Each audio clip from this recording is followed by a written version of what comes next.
Well, the three men who want to run the country after May the 6th are here and raring to go. So please welcome David Cameron, Nick Clegg and Gordon Brown.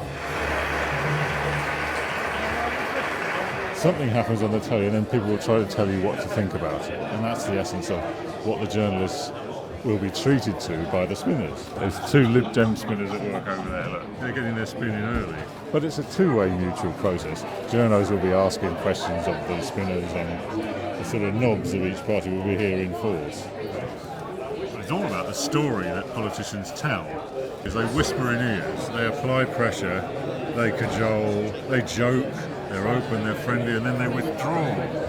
In the case of a journalist, especially a print-written political journalist, you depend on these people for stories.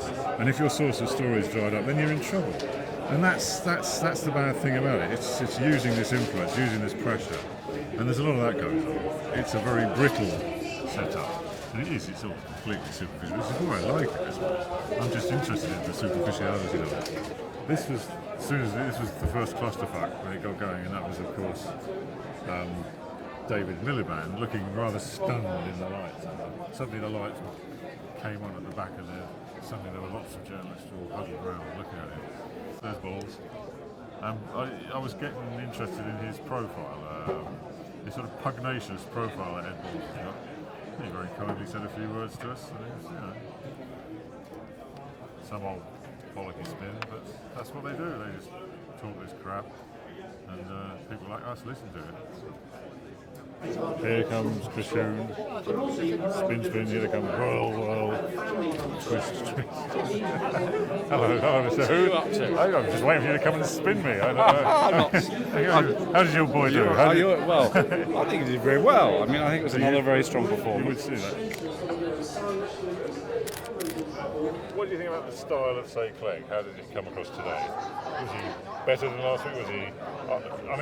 Myself, I thought he looked a bit pasty, but that's maybe it was the camera, maybe it was the HD or something.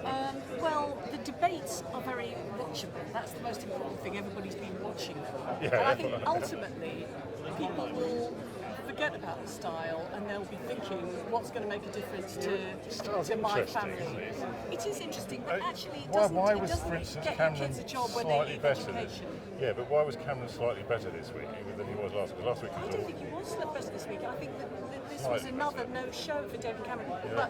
But then I do find him deeply unconvincing and slightly creepy. How did you think Gordon and Nick did?